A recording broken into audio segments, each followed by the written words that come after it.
Ikaw ba'y na-inspire at na-excite nang mabanggit po ng Pangulo na meron ng ilulunsad na racket ang Pilipinas sa susunod na taon? Ay, matagal na tayo may racket. Oo, nung pag-upo pa lang nila, may racket na eh. Ibang racket pala yun. Racket po. Pangarap lang ho naman siguro. Hindi naman ho siguro masama mangarap eh. Dito lang ho natin nakikita na kung paano nila dinadivert ang mga serious issues doon sa mga pangakong na medyo napakalayo pa ho na magkaroon ng katuparan. Pareho silang may pananagutan dito sa katiwalaan na to. Kaya ang ano nga rito, sindikato eh. Sindikato ng gobyerno, kaya nagtatakipan na lang sila. Ang kawawa rito, pinaglalaruan na lang kami. Ninakawan na nga ang taong bayan, gagawin pa tayong tanga, gagawin pa kaming tanga. Yun naman lang hindi namin kaya nang tanggapin. Kung talagang seryoso siya at si Ombudsman, yung iba nga walang probable cause, nakukulong agad. Bakit ito? Nandito na. So, alam ng na talagang walang intensyon na ito'y tutuluyan dahil takot din sila pag ang taong may alam din na tinuluyan mo, baka ituro ka rin.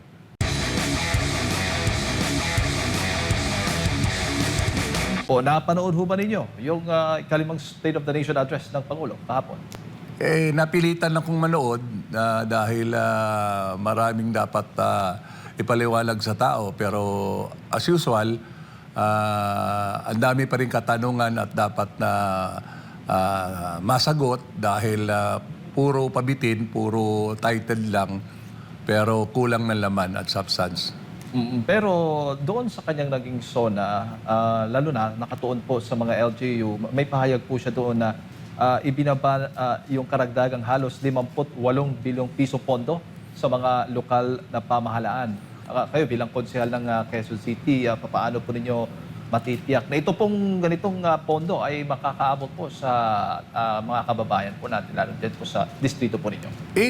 Natutuwa, pero alam din naman natin ang katotohanan doon na ito'y isang panakipbutas lang doon sa una nilang programa na noon idinadaan nila sa mga congressman at nakita nila na gaano ang nangyaring korupsyon. Kaya dito ay dinirekta nila sa LGU na siguro akala nila na makakabawi at makakadirekta na makakarating ang buo sa mamayan. Opo, at nabanggit nga niya, mataas yung tiwala niya at kumpiyansa sa lahat po ng lokal na pamahalaan. Alam mo, kung tutuusin, sa leader talaga yun eh. Pagka ang leader ay isang mapagkakatiwalaan at isang strong leader, siguro down to the bottom line sa baba, susunod yan. Pero kung ang leader ay mahina at maraming dapat mas ipaliwanag, siguro lalo na yung mga nasa ibaba niya. Opo. Doon sa kanyang ikalimang SONA, marami ho ba kayong narinig na bagong tungkulin po ng mga LGUs, mga gampanin po ninyo na dapat po ninyong tuparin para po sa inyong mga constituents? Actually, kung susundin natin ang local government code, talaga napaka-powerful ng LGU. Barangay down to the municipal at city mayor. Pero alam naman natin dito, puro lip serving lang ang nangyayari. Ilang pangako na ba ang nagkaroon, ilang SONA na nangako ang presidente, pero ang tanong, may nangyari ba, may natupad ba doon sa mga pinangako niya? Opo. Nabanggit din ho niya kahapon, Councilor, tungkol po doon sa disaster response at yung paghahatid po ng relief. Diyan ho ba sa Quezon City, papaano po niyo pinaghahandaan yung iba't ibang mga kalamidad? Kung hindi ako madalas nagkakaroon ng baha pag tuwing umuulan dyan sa Quezon City, tama ba? Yes, mapalad ng lungsod Quezon dahil highly urbanized city kami. Kung tutuusin, kaya rin namin tumayo ng sarili. Pero nakikita po natin na ang Quezon City ay may sarili kaming disaster risk management department na so far advance yung aming ultimo ng weather monitoring namin, mas advance kami kaysa dito sa Pag-asa. Kaya locally sa Quezon City wala kaming problema, liban na lang doon sa mga national government project, yung baha na at least ngayon bago siya mag-SONA, talagang pinaalala ng Diyos na umulan, konting ulan pa lang nga naman, kita mo, baha na agad ang mga national roads. Na which is, ini-emphasize ko national road kasi ang national road ay maintained, supposed to be, ng budgeted ng DPWH at national government.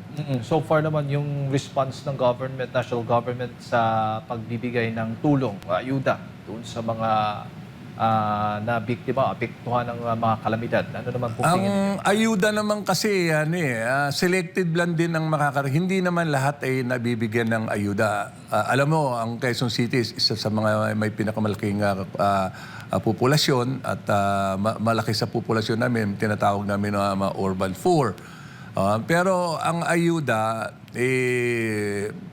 which is ito yung national program ata ng Presidente Bongbong Marcos ng ayuda So, hindi pa sa tagal na nila nag-aayuda, hindi pa rin nila nape-perfect. Opo.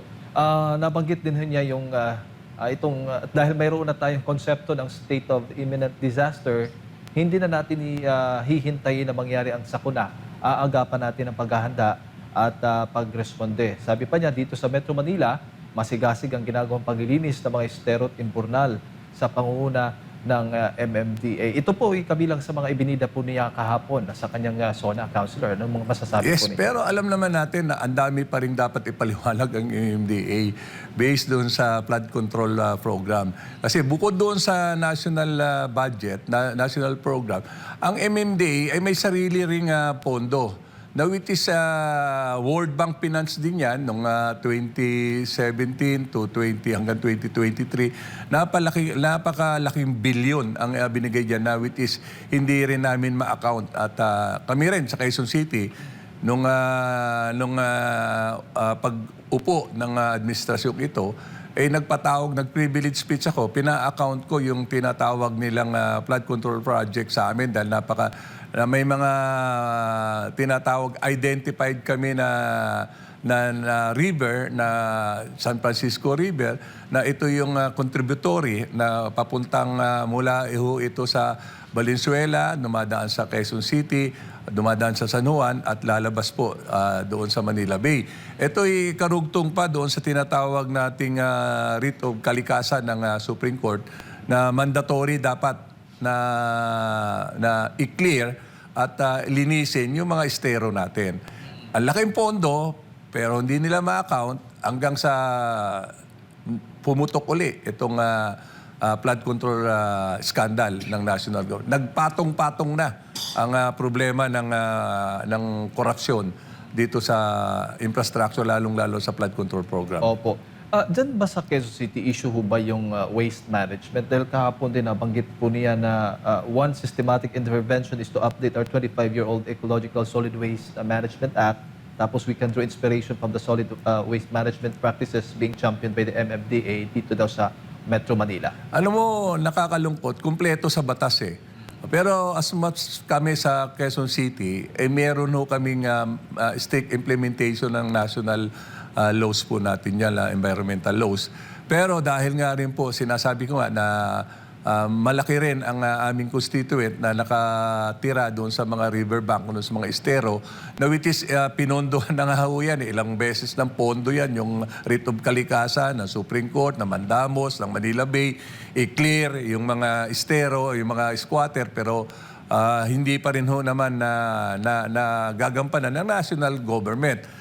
At ang river po namin, continuous, dugtong-dugtong po kasi ilog namin Malinis man ang Quezon City, pero doon sa mga ibang dinadaanan ng ilog, dumadaloy din po ang tubig sa amin. Kaya ngayon, ang Quezon City ay lalong pinalakas at lalong alala sa mga barangay official na responsibilidad din nila, gampanan nila yung function din nila. Lalong-lalo na yung pagpapa-implement ng environmental laws po namin. Opo. Doon naman sa security, sa mga paaralan o seguridad, nabanggit din ng Pangulo na magtutulungan ang lokal na pamahalaan, mga barangay, PNP at DepEd upang palakasin ang seguridad sa para. Ano yung koordinasyon po ninyo? Paano po nyo ginagawa dyan sa Quezon City upang matiyak po yung school safety po natin? Nung nagkaroon po ng problema, pero prior to that naman, ay may regular kaming pagpupulong ng aming pong school board at ang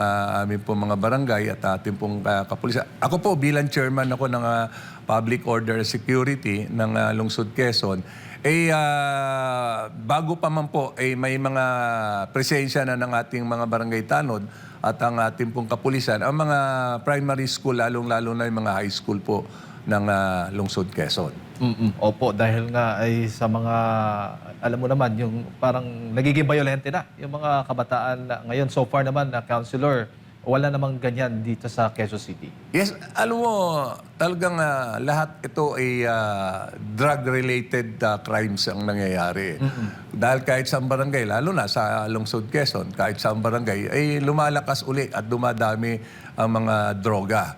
At alam naman natin dyan, yung drugs na yan, kung ano ang dinudulot sa mamamayan yan. Yung dating mga magalang, dating wala kang mahina ang loob mo para gumawa ng krimen, pero pag ikaw ay under drugs influence ka, ay lumalakas at hindi nagagawa nila yung mga hindi nila dapat gawin. Opo.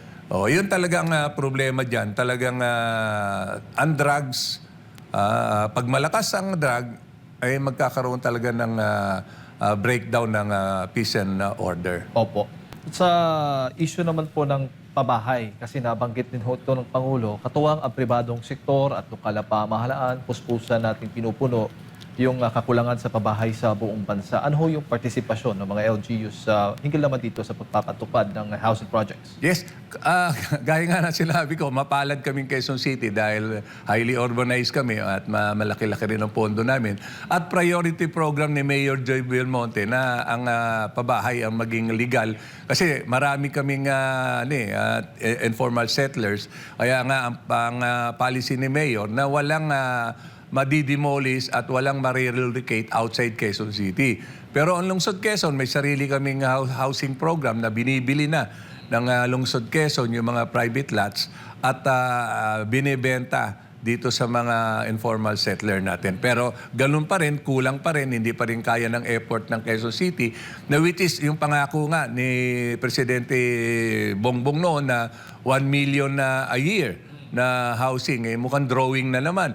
Ilan yung sa amin lang, dyan sa may terminal ng batasan na terminal, tricycle terminal, natapat po ito ng Sandigan Bayan. Nung kasalukuyan na unang pangako nila yan, yung terminal niyan, giniba para gagawing high-rise condo, pero hanggang ngayon nakatiwangwang. So yun yung mga, yun ang matibay na kabiguan ng pangako ng ating gobyerno na kaganda-ganda ng aming tricycle terminal, giniba, wala pa naman palang konkretong plano, wala pa rin konkretong financial na institution na kung saan kukuha ng pondo. Pero ngayon, hirap na hirap. Kasi yung Batoda Terminal na yan yung pinakamalaking terminal na tricycle terminal na hindi lang Barangay Batasan Hills ang kinikater niyan. Payatas, Silangan, Commonwealth. So, almost kalahating milyon ang na-constituent namin dyan. Nahirap ngayon, lalo na tag-ulan, dahil wala nang masilungan, nagkalat na rin yung mga tricycle namin. Opo, bago ko lang ipasa kay Partner Admar, sa natitira pong termino po ng administrasyong ito, Councilor, sa tingin ho pa ninyo, may sapat na kakayahan po ang LGUs na maipatupad ang lahat ng mga programang ito? Sa LGUs po, wala ako kaming problema. Kaya lang, siyempre, may mga kailangan na proyekto na national government ang gagawa. Ang problema lang dito sa national, mukhang hindi nila kakayanin na ng ilang buwan na lang sila. Kaya kami, as much as possible, hindi na namin din inaasahan sa Quezon City, sa national, kung ano kayang gawin ng Lungsod Quezon, ay ginagawa na. Pati yung aming mga financial assistance doon sa mga SMNI namin, SMS pala, Yun ang nabibigyan namin ng puhunan. At talagang tinututukan namin na yung livelihood program at ang negosyo ng mga constituent namin, yun ang pinalalakas ni Mayor. Konsehal, magandang umaga. Yeah, Last year, nabanggit ng Pangulo, yung mahiya naman kayo, no? Sa assessment niyo po, kasi pinagmamalaki daw niya na nag-umpisa daw sa kanya itong anti-corruption na ito, nabulgar daw itong matinding corruption na ito. Pero kamusta po yung nakikita niyo pong sistema sa pagpapanagot po sa mga nakikita ninyo na involved dito? Kasi nababanggit, trilyong piso na po yung sinasabing nawala sa kaban ng bayan dahil nga po dito sa matinding korupsyon. At ito yung nangyari po during or kasagsagan sa kanyang administrasyon. Dapat siya ang mahiya eh. Kasi nasa kanya lahat ang power at lahat ng government institution nasa kamay niya dahil bilang siya yung chief executive. Pero up to now, kita nyo kung sino, napaka-selective ng justice nila. Kompleto naman, sinasabi niya nga kung saan daw yung ebidensya, ililid ng ebidensya. Ilid na nga yung ebidensya. Yun na lang magandang halimbawa, yung dating bodyguard ni Saldico. At si Saldico mismo na nagsalita na, bakit hindi pa rin umuusad ito? Pero yung mga nagbubulgar ng anomalya, ay katiwalian, instant case ang nangyari. Parang may tanim kaso na eh.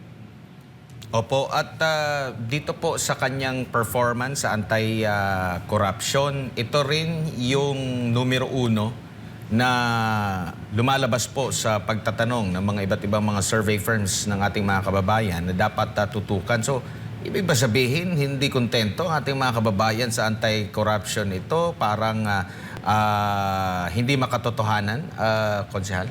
Palagay ko, kita nyo naman yung mga survey ngayon. Negative ang sa kasaysayan ng maging presidente ng Pilipinas. Ito yung pinaka mababa ang trust ng taong bayan. Negative 27 pero mayroon pa atang bagong survey na mas mababa pa sa 27. So yan na yung ng boses na ng taong bayan niya. Kaya dapat, mahiya naman dapat siya. Doon po sa naging pahayag po ng Pangulo sa kanyang pinsan, nakikita niyo ba yung seriousness na talagang nais niya na mapanagot ang kanyang pinsan? Kasi may mga agam-agam din tayong nababasa mula sa ating mga kababayan na baka hindi seryoso kasi hindi naman issue dyan kung sasampahan ng kaso. Ang tanong dyan, makukulong ba dahil matibay at mabigat ang kaso na ihahain, which is parang sabi pa, parang kakasuhan pa lang. So parang ongoing pa ba yung investigation? Walang walang konklusyon kung nais ba niya talagang makulong kasi naniniwala siyang may kasalanan ng kanyang pinsan. Alam mo, yun na nga ang yun ang pag ikaw ay talagang tinutukan mo ang nangyayari sa bansa natin at during ng term niya, matatawa ka na lang doon sa mga inaano na. Kasi gaya nga ng sinabi ko, lahat ng ebidensya nandun na. O, lahat ng ikang pangangailangan ng isang investigation pwede nang ikang may probable cause na. Lagi sinasabi nila, inihintay kasi natin may probable cause. Alam naman na lahat ng mga congressman yan eh. Oo. Saan ba nagsimula ang anomalyang ito? Di ba sa mga insertion nila? At saan ba nangyari na nagkaroon ng final? Di ba doon sa BICAM nila? At pareho silang may pananagutan dito sa katiwalaan na to. Kaya ang nga rito, sindikato eh. Sindikato ng gobyerno, kaya nagtatakipan na lang sila. Ang kawawa dito, pinaglalaruan na lang kami. Ninakawan na nga ang taong bayan. Gagawin pa tayong tanga. Gagawin pa kaming tanga. Yun naman lang hindi namin kaya nang tanggapin. Kung talagang seryoso siya at si Ombudsman, yung iba nga walang probable cause, nakukulong agad. Bakit ito? Nandito na. So, alam na talagang walang intensyon na ito'y tutuluyan dahil takot din sila pag ang taong may alam din na tinuluyan mo, baka ituro ka rin. Huli na lang mula sa akin, konsehal. Ikaw ba'y na-inspire at na-excite nang mabanggit po ng Pangulo na meron ng ilulunsad na racket ang Pilipinas sa susunod na taon? Ay, matagal na tayo may racket. Oo, nung pag-upo pa lang nila, may racket na eh. Ibang racket pala yun. Racket po. Ay, naku, pangarap lang ho naman siguro. Hindi naman ho siguro masama mangarap eh. Dito lang ho natin nakikita na kung paano nila dinadivert ang mga serious issues doon sa mga pangakong na medyo napakalayo pa ho na magkaroon ng katuparan. Opo. Counselor, ang tingin ho ninyo dating para sa inyo, lalo na sa mga sa LGUs, itong nangyayari pong impeachment trial ni VP Sara Duterte? Ay, kita niyo naman po, kung may kasalanan si VP Sara, panagutin. Pero kumpara po sa kasalanan na gusto nilang panagutan ni VP Sara, kumpara naman doon sa mga questionabling mas malaki ang nawawalang pondo ng gobyerno, bakit hindi nila i-priority yun? Bakit hindi nila rin panagutan? At dito talagang kitang-kita politika. Saan ba nagsimula ito? Yung pag-i-impeach kay VP Sara. Nung nagsalita si VP Sara, natuklasan niya na may insertion doon sa national budget. Dahil naglagay sila ng budget doon sa ahensya na sa DepEd na natuklasan ni VP Sara nung na-approve na, tinawagan siya ng isang congressman at hinihingi yung para sa kanila. So nagulat at hindi pumayag si VP Sara. So yun, the rest is gano'n na. Ito na ang nangyayari kay VP Sara. Opo. Pero gaano kalaki yung epekto po ng impeachment trial sa sa lugar po mismo ninyo? Yung mga programa ninyo na tututukan pa, nagkakaroon ho ba ng mga pag-usad doon sa mga proyekto? Hindi ho ba kayo nagagambala doon sa inyong pong lugar? Yung sa aming lugar po, sabi ko nga, ang District 2 ay pinakamalaking distrito sa buong Pilipinas. At almost 60% ng constituent ng District 2 is mga tinatawag namin informal settler. Doon po, nananatili pong nahihirap at nananatili po para bang anong nangyari po sa distrito namin, imbis na turuan mangisda, mukha hong ayaw nilang matutong mangisda. Ang gusto nila, lagi na lang silang aasahan at lagi na lang in their own mercy. Yun ang nakakalungkot po dahil taal ho akong taga ron eh. Nalulungkot po ako sa nakikita na ang laki-laki ng mga pondo na supposed to be ilalaan doon, infrastructure, tsaka sa assistance, pero nananatili pong mahirap. Kaya nga sabi ko nga sa kanila, ang gusto ata na itong mga ito, mananatili pong ignorante ang aming mga nasasakupan para mas madali nilang mauto at madali nilang maloko. Opo. Kung may paksang hindi po nabanggit ang Pangulo sa kanyang SONA, na nais po niyo talagang mabanggit po sana niya, ano po yun, Counselor? Na hindi ko tatantanan ang anomalyang nangungurakot, ang mga congressman at ang aking speaker, pinsang speaker at ang mga senador. Mukhang pag sinabi niya naman po yun, siya ho ang chief executive, siya yung may final say doon sa mga anomalya doon sa tinatawag nating national fund na gaan natin, na which is responsibilidad din po niya. Kaya calculated po ang kanyang drive against corruption dahil kung nakakaintindi, tayo hong mga nasa local government, alam po natin yung sistema dahil parang maliit na kongreso po tayo.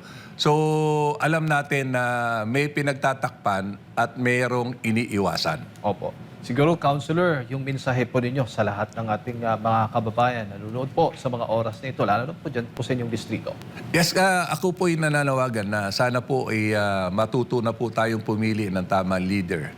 Huwag po sana tayong umasa doon sa mga lip serving nila. Tingnan po sana natin mula noon hanggang ngayon kung ano na ho status natin. At sana makita nyo rin kung ilan yung pondo. Mayaman ho ang ating bansa. Tingnan nyo kung ilang pondo ang na-allocate sa atin. Pero ano ho ba ang priority ng nilagay nila doon sa mga pondong yan? Pinariority ba ho nila ang ating edukasyon? Priority ho ba ang ating livelihood program? At higit sa lahat, yung tinaaso ba nila ang status po natin? Tinaaso ba nila ang values natin?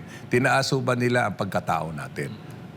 Alright. Maraming salamat, Councilor, Okay, sa inyo po oras at sa pagbibigay po ng impormasyon. Mga kababayan, si Councilor Rani Lodovica ng District 2 ng Quezon City ang ating pong nakasama.